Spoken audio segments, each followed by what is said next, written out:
Joshua, we're back. Yeah. Code and Colour has made a monstrosity return. Yeah. Monstrosity? I think just monstrous, actually. Yeah, no much Johnson. A monstrosity. I don't know. We're back. Code and Colour. We've come back. We thought, you know what? It's time to. There's lots that's happened. Dive in, you know? Have a little chat. We decided we missed it, you know? Yeah. And there's been a lot that's happened in the last 6 months. I feel like we missed out on like a real vital 6 months of Code and Colour time with all the stuff that's come out, been announced, blah de blah, you know. Lens perspective. From the lows of the PS5 Pro being announced, Concord, PlayStation have had a bit of a weird year, to be honest. It's not been fantastic. There's been some lows there in that side of things, but then we've better had than some Xboxes though. Well, I mean, yeah, Xbox have done nothing. Yeah. Have they even released a game this year? No. They released a lot of great shows of a lot of great games that are coming out in 2025, but other than that, yeah, it does seem like it's been a real sort of empty year for games. I was kind of looking and like, so we've. I mean, since I played, what have I played? On PlayStation, I played Star Wars Outlaws and Astro Bot, which I think we're going to touch on Astro Bot in a bit. But I've also played Echoes of Wisdom, the new Legend of Zelda game, which was a lot of fun. Obviously, that wasn't on PlayStation, that was on Switch. But yes, still a lot of fun. I do think many people should try it, including the co-host of this show. you know my thoughts on the.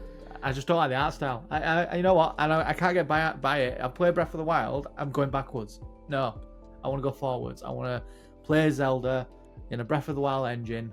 Just give me more of that. Going back to like a. That's a real controversial opinion that I feel like nobody would ever agree with. I just think that they gave me the sandbox, they gave me the tools, and I like the tools that they showed off in the showcase for the Zelda, the one that you played. But I just wanted that on a 3D, huge scale, you know, open Hyrule, and just let me do my thing. You know, they just peaked Breath of the Wild and Tears of the Kingdom. I needed more of that.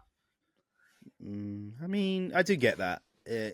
I do get how it's restricting with a focus point of view as well. Like the camera doesn't move, but it is a good game. The combat system is so interesting because Zelda herself can't really fight, which would be a great dynamic. It is a great dynamic. I think it's a more of a strategy game, I think, than in terms of its combat, rather than it being the hack and slash that Zelda kind of is usually.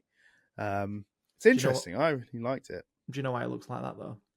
Which, you know, I'm not going to discredit. It's got a nice little art style. It's fine, but it's just not my vibe. But I reckon the reason it looks like that, and they don't look like Breath of the Wild 3, is because we've got no Switch 2. Because, you know, the knuckle draggers. I think Nintendo. I mean, Tears of the Kingdom struggled on the Switch. Yeah, we need a Switch 2. So, we've still not had any whispers of it really. We've had a PlayStation 5, a PlayStation 5 Slim, and a PlayStation 5 Pro, and a PlayStation 5 in PlayStation 1 Grey, and not a single iota of a Switch. Yeah. And I mean, I was going to say Xbox didn't do a lot, but they did do a 1 terabyte version of the Xbox. So... discless as well.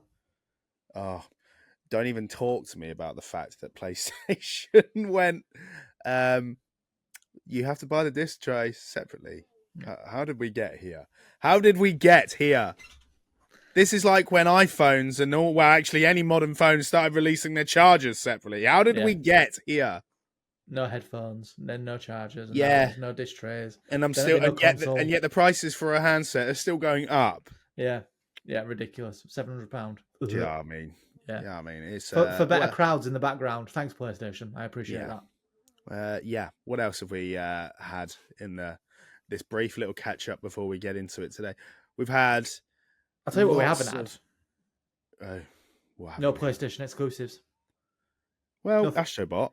We've had Astro Bot. Nothing, And nothing of major note that's like it should be, going with Astro Bot. No, listen. Right, well, we're going to be talking about Astro Bot today, and I think we're both in agreement that it deserves Game of the Year. It does 100%, but it come on, we're a studio that makes first party games. Where's first party games? Xbox, you're the same. Come on, everything's been coming to PC. Thank you, but give me great new titles. Ghost of Your Time. Yeah, just forgot about that. Yeah, that little number. That's going to be horrible in a very good way. Oh, I needed to sit down after that trailer dropped. I already sat down. I need to sit down further. I saw that trailer the day before, so I'm obviously not in the usual location. My ceiling isn't here anymore, which is lovely. Nice. I've moved back to North Devon with the family. So Josh and I are doing this from a very far distance from one another now. Josh is also in the same location. He's just turned his whole setup 90 degrees. So he hasn't moved. I feel like my change was more drastic. Yeah, of course. No, yeah, 100%. It makes sense, doesn't it? Yeah. You moved your desk from here to here, and I moved 200 odd miles. So I think you win. Yeah. Yeah. Okay, cool. We're in agreement. Yeah, of course. In the animation side of things, we've had lots of films that have come out. Well, we've had Inside Out 2, which is actually the highest grossing animated film of all time. The most boring thing I've ever watched in my entire life. Is a huge lie. It's amazing. And I don't know how. Yeah, Josh didn't like the first one, so... I tried. I really did. I was just bored. Wow. I get a bit like that when I'm talking to you, to be honest. Well, you're a glutton for punishment. But honestly, I went into that like, oh, Tyler really like this. Shedded a tear. I don't know when you shedded a tear because I was like, mate, it's such an emotional movie. No, The Wild Robot is an emotional movie. This is a teenager going through problems. Puberty. No, I think it's the anxiety side of thing. I think I really liked it. Obviously, Transformers 1. I haven't watched it yet, but I am due to very soon. I really can't wait to watch it. I know it's going to be amazing. Josh kind of confirmed that. Well, I knew it would be anyway. It is very good, but it does pose a massive problem that I can share this right now with you. It's not a spoiler or anything, but it just shines a light on the fact that the Transformers movies have people in them, and you really, really don't need them. Like you just don't need them in this film. We've got an animated film that's just purely Transformers. So do you think then? And it's so good. In terms of reboots, which I know is a bit of a touchy subject over here on Code and Colour, and we don't really do it. But do you think then a remake, live action, if they just bypassed the need for people and went straight for it, but then it wouldn't be a live action anymore, would it? It would just be a different animation style. Devil's Advocate tin hat. Is Lion King... It's a different animation style, and I knew that was about to come out of your mouth. It's a different animation style. That is not... Because none of that is real. They didn't go and film random locations in Africa, did they? No. I don't know. Is my honest answer to that. I don't know if they went to Savannah and go... They didn't. Here's where we want to do this and here's where we want to do that. Maybe they might have locations on there, but I think everything in between that... They might have gone and scouted at some African locations. I mean, I don't believe they did that. They probably just went on Google Maps. Just created them from an image, just this is what Savannah looks like. That's what they did. Yeah. I honestly don't get it. No. And the new one looks awful as well. I'm not even going there with that. But yeah, I think that's the only reason they put people in the live action Transformers movies is because otherwise it's not actually live action, is it really? No, but then... If you may... It's not though, is it? Because it's just CGI. I know. It's a CGI animated movie. But you're trying to make the robots look as realistic as possible. And I think... Okay. But then that's just a type of animation. That's an animation style. It's like motion capture, essentially. Yeah. I mean, but I'm here for it. I am really here for it. But the problem is they won't do that because... And I know you're not a huge Transformers fan, are you? Not really, but I am very excited to watch this one. Did you watch the live action one with the Beast Wars people in? No. So, spoiler alert.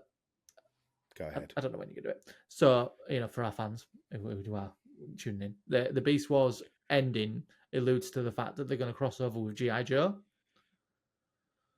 Oh, right, okay. it's Hasbro, and they have Yeah, I crossed was going to over say the in Hasbro. yeah, they've crossed over Yeah. at some point in the I want to say comics or TV show somewhere along the line. They have crossed over before, which Right.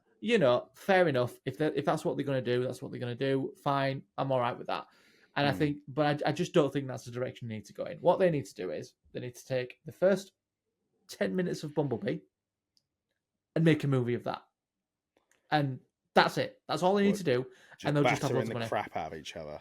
Well, no, that's it. Literally, they do the War for Cybertron, where it's just Yeah. all CGI, and he goes, "Where's B1?" I can't remember what's his code, B something or other. And he appears. They're talking dynamically. They're having a great chat. Sorry, and they're having a big war on Cybertron. Starscream's there. Megatron doesn't appear in this part, obviously, but they're having a big war, and it's just great. It's just a CGI fest for your eyeballs, but it's just cool, and I think that would make them. It would cost them a lot of money to make, but I think they'd make more money back I guess. from it.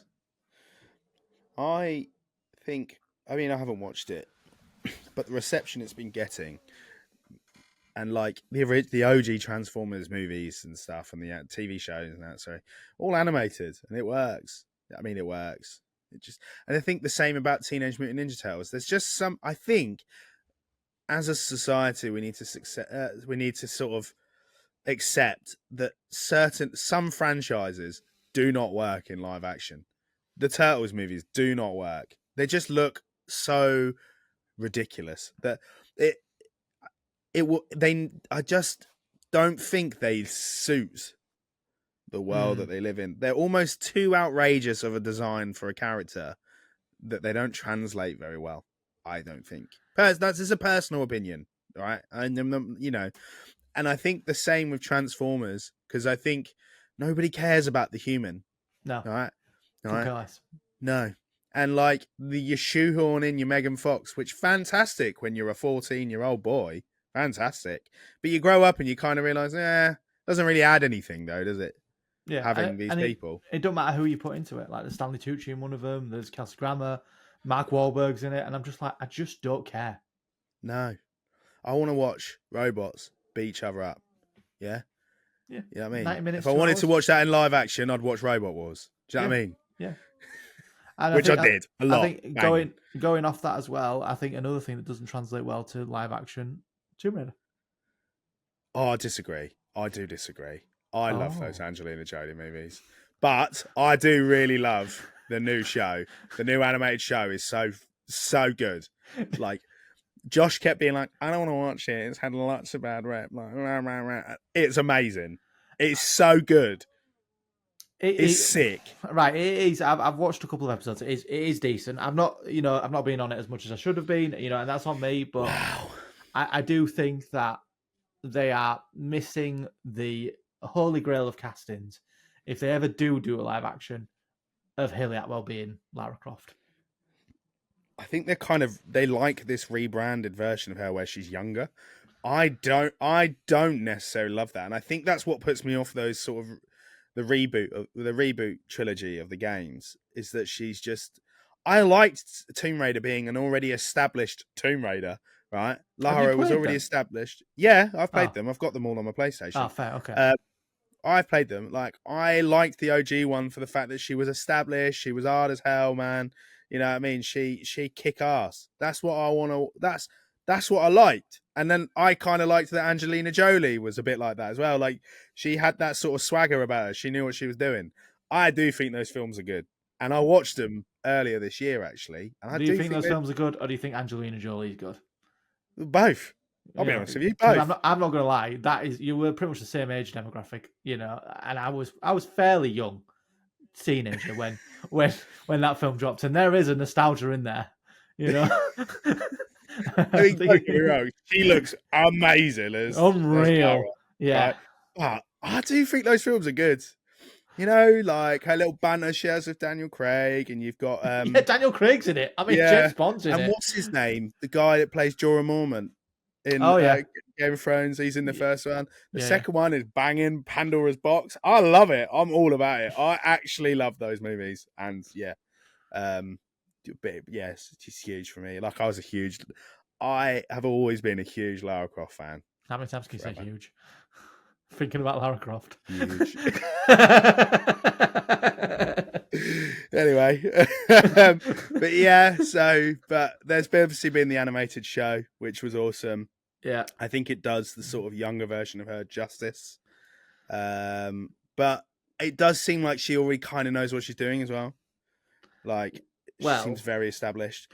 And the ending is awesome. I won't give it away. But there's an iconic moment that happens in the ending. You're like, hell yeah, I can't wait for season 2. There is a game being made where Lara is established and she is, blue Good. top, short, Good. and she's getting made in the Unreal Engine 5, which is going to look, if it's anything like the Marvel's 1938 or whatever it is, the Black Panther Captain America one, if it's anything like that, it's going to look absolutely ridiculous. So I'm here for it, and I've seen their like forest technology, and I'm just like, oh. Yeah, I'm here for it. Like, yeah, I think we are overdue a decent, but I don't want them to make it open world. Like, it's set in India. Okay, I like that, but I also don't want them to make it open world. I also didn't like that about the reboot version of those games. I thought it was kind of a bit jarring. Would you? So I don't need talent trees for a Tomb Raider. Okay. So, devil's advocate's in hat. Would you? Phrases are back. I know. Would you? Because it's obviously comparator is Uncharted, and Uncharted has two versions of it. You have Uncharted Lost Legacy, which is the open world Jeep bombing around. I think you're in India in that one, to be fair. Bombing around and being the semi-open world area where you can jump in your Jeep, go explore certain parts and progress the mission, or linear open areas like Uncharted I would like that. Yeah, kind of bit like how they do it with Naughty Dog, with Uncharted and Last of Us. There's a level of there's an element of exploration within the area that you're in, and it's just massive. To go and find the odd sort of Easter egg kind of things. I mean, like, or go and find some items that are hidden behind it. Like in Last of Us with the shiv. Yeah, and you unlock certain rooms. Like what's his face? When you're in the second Last of Us game and you get the map and it opens up like Pittsburgh. Is it Pittsburgh? Yeah, Seattle. Seattle. And then you got like the bank. You've got this. You've got that, and you can you've got that open area. Side note: I really didn't like that they only did that the once. I know, but then the whole game is in Seattle. But then you're only in that open world area for Yeah, I don't know. It kind of was a bit it was a weird gimmick. But anyway. I think that's kind of the direction they need to go with Tomb Raider. None of this sort of backtracking, unlocking abilities so you can get into different areas of the map. I don't like that. I don't like that at all. Another one that didn't translate well to live action, Last of Us.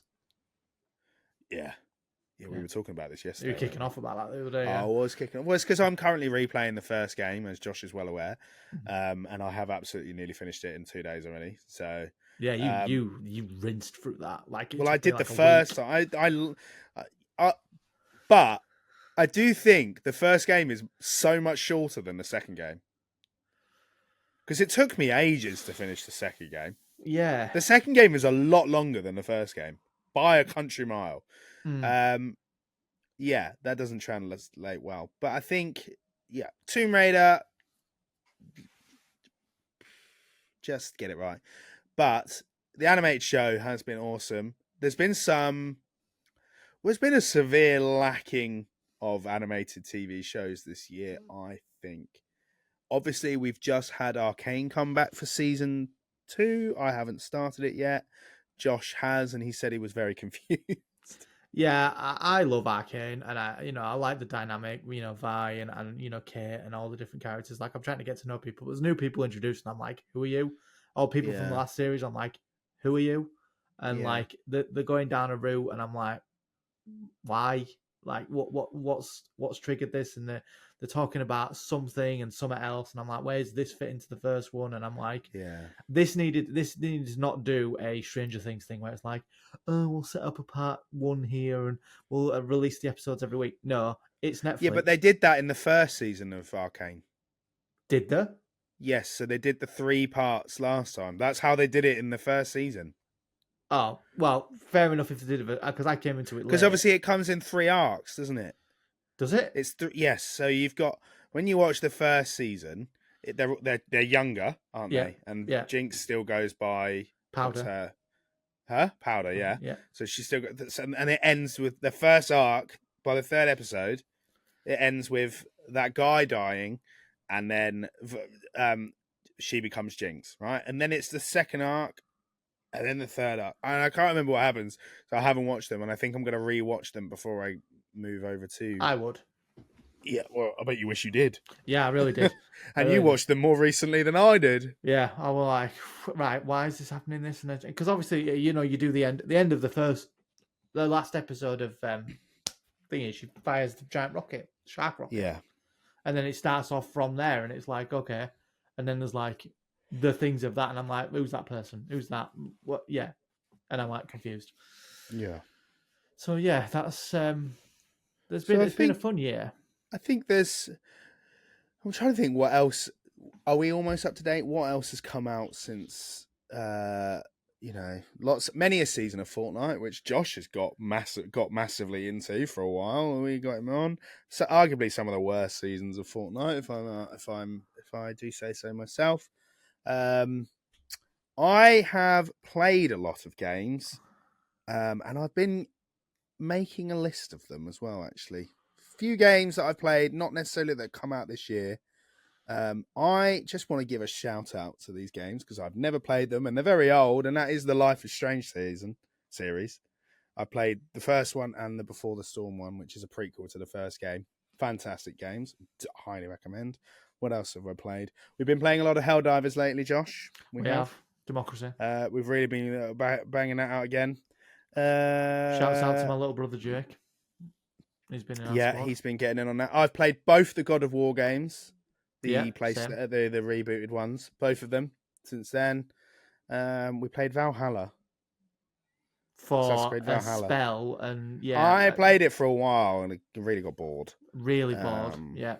And then I played Overcooked 2 as well because I've downloaded it. Oh, good! You should. You'd like that. It is good fun. Yeah, we'll have to get back on that then. But then also, I think the two things that we are yet to catch up on is it's the year for robots. It really is the year for robots, and that's two amazing bots called Roz from the Wild Robot and Astro Bot from Astro Bot. Yeah. Which one do you want to start with? Which was your favourite? Probably Astro Bot, but that's because it's very rare that I would pick a game over animation. But I need to dive into that. No, well, to be fair, right? In my defense, I spent a solid 2 weeks playing Astro Bot, and I'm still doing the weekly updates that come out every week. I watched Wild Robot for the first time yesterday. And don't you immediately want to watch it again? Yeah, I loved it. I mean, 100% will watch it again. It is the most wholesome movie in a while. In fact, right, let's start with Wild Robot, actually, because whilst it's fresh in my mind, let's do it. First of all, what a stunning film, right? I don't know what's happened at DreamWorks for the last few years. However, Kung Fu Panda kind of wasn't in that way, nor was Megamind 2. I don't know what happened, but what they did with Puss in Boots, The Last Wish, and The Wild Robot, animation-wise, stick with that because I love that, right? The Wild Robot is just, each frame is the most stunning thing you've ever seen in your life. Yeah. It is just pops of colour. It is beautiful. You can tell where it's like looks like strokes of paint. Oh, it's fantastic. Do you know what? I actually thought about something today while we were thinking about obviously the Transformers. We talked about Transformers, but we're talking about what we're going to discuss. And I think there's one human character in the whole film, and the rest is just animals and robots. Well, and you just see the back of them. Yeah, it's kind of like WALL-E. There you go, the WALL-E of DreamWorks, really. Yeah. WALL-E is still my favourite one. Yeah, Don't get me wrong. Watched it the other day. Still my boy. Showed Ren. Loved it. But yeah, Roz is a really cool character. I really love that she just kind of doesn't understand that they're animals, and she thinks that they, when she gives them stickers. Yeah, great. like when it starts off at the beginning, and you're like, because you're very unsure. One thing I'll take away from the beginning of the film, it kicks off like that. you are straight almost into it, and immediately. it's you're there. It's very fast-paced film. Yes, and the second thing was when it started off, you're very unsure as to like what am I doing here? Why am I here at this film? And then she sits down and like pieces together what the animals are saying so that they can then talk. I was like, genius. It's a and cool like, concept. Yeah, cycles through seasons, like she's been there for God knows how long. Yeah. And it's so good. And then the animals start talking. One thing I will say, the cast is stacked. Yeah, Mark Hamill is the bear. Yeah. Lupita Pedro Pascal. Nyong'o is the robot, Roz. Pedro Pascal is the fox. Fink, that's his name. Yeah. Bill Nighy is the head honcho for the geese. Oh, I thought about. Well, yeah. Yeah. Keep going. Yeah, I think that's all I. Oh, Ving Rhames is the sparrow. Yeah, the hawk. The hawk. Yeah. Like the most badass line in the whole film. Like, tell her this is your home. I was like, yes. I love it. But all I could hear was him being Cobra Bubbles from Lilo and Stitch whenever I was watching it. And I was like, is that Ving Rhames? And I was like, it is. He has such a like distinguished voice. It's him, he is. He was perfect. It's a really good film. The cast is stacked.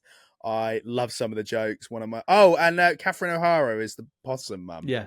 Oh, yeah. And speaking of her, when she's like, I've got 7, and then you hear one get mauled to death. You don't see 6. it, you just hear it. I've got 6. I was pissing myself. That's such an adult joke that it's horrendous. This is what I was going to say. Like, one thing I will say about this film, and Molly, my wife, picked up on this, was there's a lot of death in this. Like, when they're going to find them as well, and they go to find the animals to get them to the shelter, and they find one, and they're like, "Oh, push the snow back over because that person's died in the like snow, or that animal has died in the snow." I was like, "This is dark." Like, I don't know if it's necessarily dark. I think it kind of is just, these are things that happen. Death is very much a part of life as living is, right? It's a part of it. It's as prominent as living. So I don't think it's worth ignoring. People that are watching this film, I would say, are definitely not too young to understand what death is. Well, it is a you. Sure. But I think that even, those things will go over your head. That's why you hear the mauling. You don't understand what's happened, right? Yeah. When the possum kid dies. You don't understand. Unless you're old enough to understand it, I think you just be like, oh, you hear a roaring and then hear 6. You're not going to go, wait, why is there now only 6? They don't think about it that way. There is a balance to that though, isn't there? Because you hear them all as an adult and you go, that's funny. Like, and she goes like 6, and then you laugh at that, and then 2 seconds later she goes, oh, I'm here, mum, I'm fine, and then the mum goes, right, okay, come on then, let's go. And you're like, it's funny because the mum's like saying that the kid's still alive, but like you're an adult going, that's horrific. But a kid's going, oh yeah, she's fine. She's here. She's appeared again. I thought it was hilarious, to be honest. Yeah. I genuinely think it's funny, and I think it's very also funny that she kind of referred to them as just a litter. And when she was like, "Oh no, that was in the last litter," I thought that was funny. Yeah, and like when they're like they're doing the possum thing of like dying quickly, and she's like, "I've got meningitis," so it's like dying slowly. You're not getting the concept. Sepsis. Yeah. We already bagged this. It's so good. Like, it is so funny. I honestly do think it deserves its merit. It is a fantastic film. Amazing, yeah. But like, it's written beautifully. It's very daring in terms of its storytelling. Visually, it is one of the most stunning films. I actually love the design towards the end when Roz has kind of got the moss growing on her. Yeah. Love that. And the fact that the beaver, who's Matt Berry? Yeah. You the beaver are the makes most the leg. Devious, Yeah.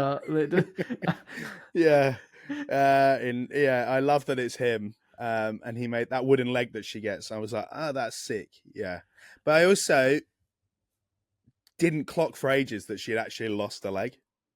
Yeah, Molly clocked that straight away. She's like, "Oh, she lost a leg." I was like, "How did she lose a leg?" Like, I didn't. I don't know if I clocked that she'd lost a leg, but there we go. I might have missed it. I honestly think it's fun. I think it's a lot of fun, and I think DreamWorks would do well to kind of go in that direction for Shrek 5 as well. Yeah, I do think that the and this is not a slant on the movie. The movie's perfect, but I do think that filmmakers in general need to take note of a paper thin plot and just fleshing it out. Because essentially, she's there to do a task, and the Yeah. task is to sort of like make him swim, make him fly. That being said, though, it is an adaptation of a book, so it's okay. Yes. So there's actually a book series, so there's multiple of them. I didn't know that. So it's not exactly, but you are right. I do agree. We don't need a complex plot line for it, you know. Like she's not saving the world. She's literally making this goose fly, swim, and do whatever and eat. Yeah. And that's the whole premise of the film, and that's like her. She's there to do tasks, and that's it. But it's like how it comes about, the interactions, how she learns their languages, and like building off that sort of singular premise. Yeah. Rather than like, oh, she's a robot that's going to change humanity's fate. No, she's making a goose fly. Like, and I think that's why they kind of the ending when the robots come to get her.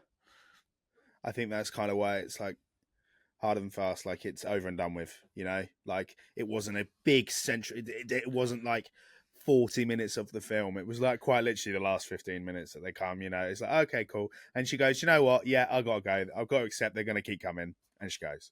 You know, I quite liked it. You know, it didn't take up too much time. I think I wanted to see more of that sort of. I'm glad that the majority of the film is humanizing this robot, or you know, or in this, I guess, making it feel like an actual real creature rather than the robot. Yeah, because she's referred to as the monster all the way through it. You know, and then she's like saves them all. And then the little plaques that she makes by lasering the finger, which sounds wrong, but that's what she does. Yeah, it was great and sad. It was sad. It's a very emotional movie. There's a lot of emotional beats, and it almost doesn't give you time to kind of, you know what I mean? It just happens. You're like, oh, okay. Because it's like nature, isn't it? Like nature's ruthless. Like it is. These things happen, and you just got to get on with it. Yeah. I was a little bit concerned at the start with Pedro Pascal, with Fink. I was a little bit like comparing him to Brendan Fraser. No, not Brendan Fraser. What's his name? Who plays it in Zootopia? I've just had it. Oh, wow. What is his name? Jason Bateman. Thank you. I was comparing him to him a little bit, but at the start, he kind of gave me that vibe of Jason Bateman's character in Zootopia. And then he kind of strayed away from it a little bit. And I was like, okay, he kind of has a little bit more feelings. He's not just this sort of devious fox that it seems to be a classic trope for foxes. He was like that at the start and then kind of strayed away from that. I quite liked that. I think it was fun. I really liked that she kept giving stickers to everyone. Awesome. Really awesome movie. And I do think it deserves its merits. And I do think it is a strong animated feature contender this year. The problem is, I think this will go down the same route as Puss in Boots, where it is a phenomenal animated film and lots of people need to see it, but lots and lots of people will brush it aside for like Paddington, or they'll brush it aside for something else. Inside Out 2, I think. Inside Out 2. And I think that this, as much as this can stand alone, I want to see more of this world. I want to see this film get a sequel. I think it will get a sequel. I truly do, because it's only if it makes numbers, though. That's the thing. And I don't think it's definitely made a lot of money. I think. Yeah, it's got to make a lot more money to be a justified thing on it. But it would be a shame, because it is one of the most stylish films I've seen from a Western studio for a very long time. Other than like Spider-Verse, really, I guess, is the most sort of stylish animated film I've seen. I mean, I like that we're getting that. Transformers is very much a CGI kind of. Yeah. But it's a good film. I don't know if it will be considered for that animated feature. I'd much rather see a wild robot than a Transformers. Now, I'm not saying that Transformers is not great, but like I just had a way better time than I would do. I do a wild robot. I think it's just, and I just don't think it's going to get merit. But I think Transformers will get that because it's Transformers. Do you know what I mean? Well, it's doing well. Don't get me wrong; it deserves it. Yeah. I think it's fantastic that it's getting its merit as well. But Yeah, I want to see, Wild Robot. He's a character. This is a character we've never seen before. She's very new. I mean, obviously, unless you've read the books. Yeah, I don't know. But yeah, it's been a huge year for robot-y stuff. I guess with Transformers as well. But on the other side, with Gaming. with the shoe on the other foot, we've also got video games, and of course, our boy Astro Bot, right there. That was very well done. I'm not gonna lie. That felt like it was like a plan. But it's right there. My video games are right here. Yeah. Wow. Okay. Right. This game, I think, I'll be honest, when it first got announced, I was a bit like, oh, don't know how I feel about this. Right. What? I'm just telling you what I mean, how I felt. Right? I saw that and I went, yes, please, give me more, sir. Yeah. And then I started watching the trailer more and more stuff started coming out about it. I went, I need this game now, tomorrow. I need it in my eyes. Just all over me. Yeah. Just me in it. In my ears, in my eyes at all minutes. Yeah. And all hours of the day. Right. Yeah. And then it came out. Right. I pre-ordered it as well. I'm not gonna lie, I pre-ordered it. Josh was on holiday when it came out, which is a skill issue. But I still managed to play it before you. Yeah, well, I didn't play. I played the first level and then moved. Which does sound like a skill issue. That is a skill issue. But I kind of wanted to enjoy it when I didn't have to go through the stress of moving as well. It's a whole thing. So it came out. I played it here, and I will not lie, I was transfixed. And I've platinumed this game entirely. I've done everything for this game. Fantastic. Game of the year for me. That's my opening statement. Right there. I would be inclined to agree. There's just not been anything that's come close to that. We're playing last, which is a shame. But I do think even in a big hitter year, it would still have a good chance. Oh yeah, I would. And this is going to be a controversial statement. Yeah, well, this is recorded, so yeah, I would. I mean, if GTA 6 drops and it drops at the same time, I'd be like hard pushed to be like, GTA 6, you need to do better. Like, Astro Bot was like so. The thing with Astro Bot was, it was so next gen, and like the particles of like being in a room full of coins or gems or breaking glass and watching it all filter out. And there's thousands of them on screen, and it's just different things. And you're holding your controller, and you just feel it. It's like you're running through those coins, and you're breaking those boxes, and you're gliding with your little boots. Or you're going under the duvet as a tiny little mouse and making yourself bigger and springing off the duvet, and the fabric reacts in a way. Or like you change your outfit and you walk around the little like shower curtain thing it's got, and it's all proper like fabric that moves. And I'm like, there's so much like care. Like, there's a lot of depth. It's every level's just like got its own unique spin and its own unique thing, and it's just great. Like, it's just a celebration of PlayStation. The only gripe, and I've said this from day one, is I needed more specific levels of things. Like, I get there's like, there's the Astro Bot levels, and then there's like the PlayStation like All-Star levels, like Aloy and Kratos. And the problem is they're such a high at each point that when you give me a level that's about Ape Escape, I'm like, no, thank you, get in the bin. Well, I think the problem with the Ape Escape one is because it was the first one. I didn't really clock that this was kind of what was happening. Do you know what I mean? Yeah. Like, I was like, oh, cool, I've got his ability. I didn't clock that we were playing essentially an Astro Bot version of Ape Escape at all. Obviously, I realised it. I was like, oh, okay, I see what's happening here. And it wasn't until you then do the next one, which is Kratos. Him. Oh, that is the best one. Although I do really like the Uncharted one. Oh, the Uncharted one's good because I like the music. Like, I like the music with the thingy one, the Kratos one, because every so often it's got a boy in the middle of it, and it's just got like a little bit of a jam to it, and it's great. And I think it's. I just like that every time you come back from dying as well, you go, ah!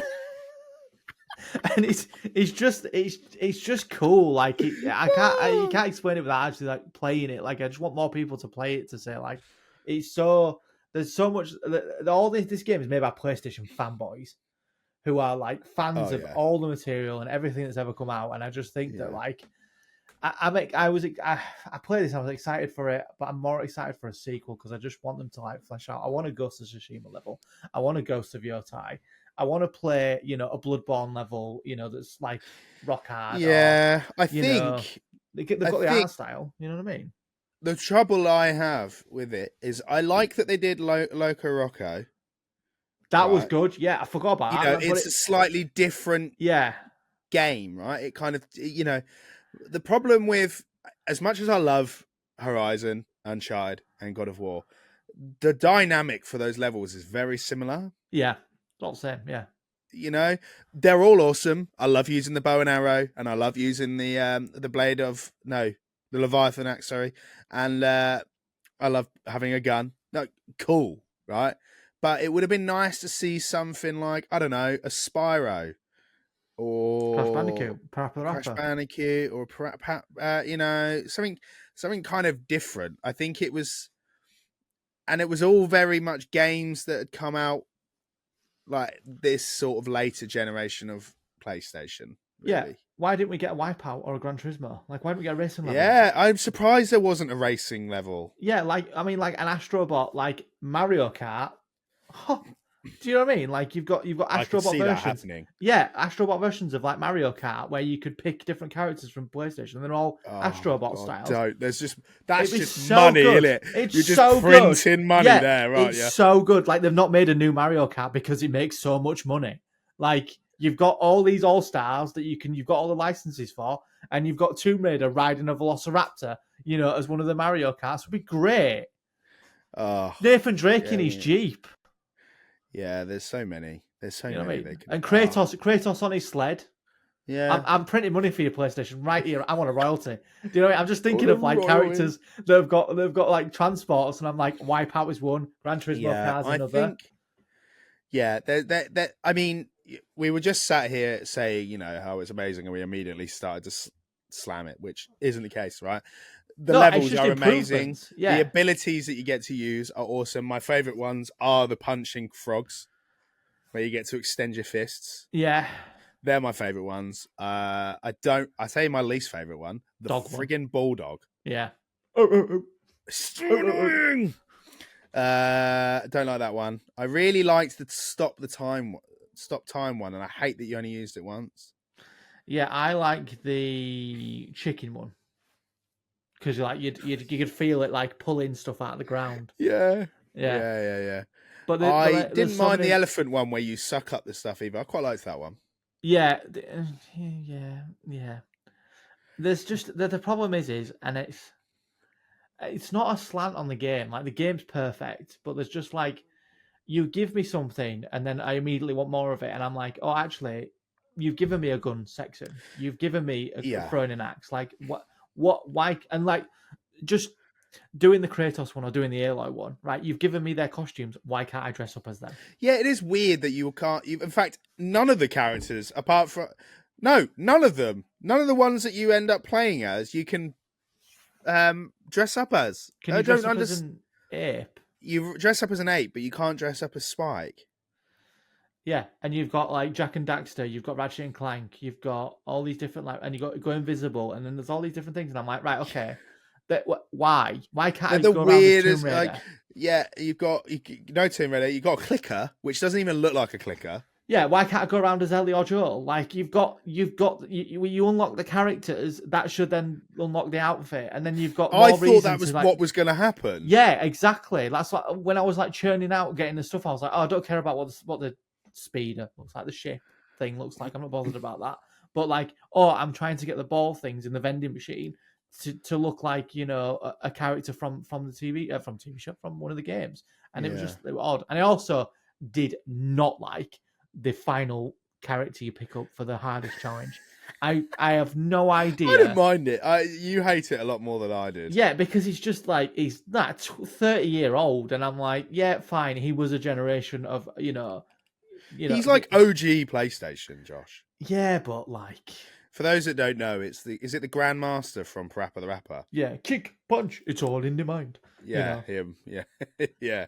the of a onion-headed horrendous dude. game that I hated playing. Yeah, I like Parappa the Rapper. Yeah, my brother was a big Iconic. fan. Yeah, no, He is. no, He's no, iconic. no. I would set fire to those games if they ever get really released. Them. I think the best parts of the game are the sort of license levels. Yeah, I wanted all more of of that. All of them. And even the Loco Roco one, I think that was super fun. The music was so adorable. I loved it. I loved all that. I loved rescuing the different bots. Yeah.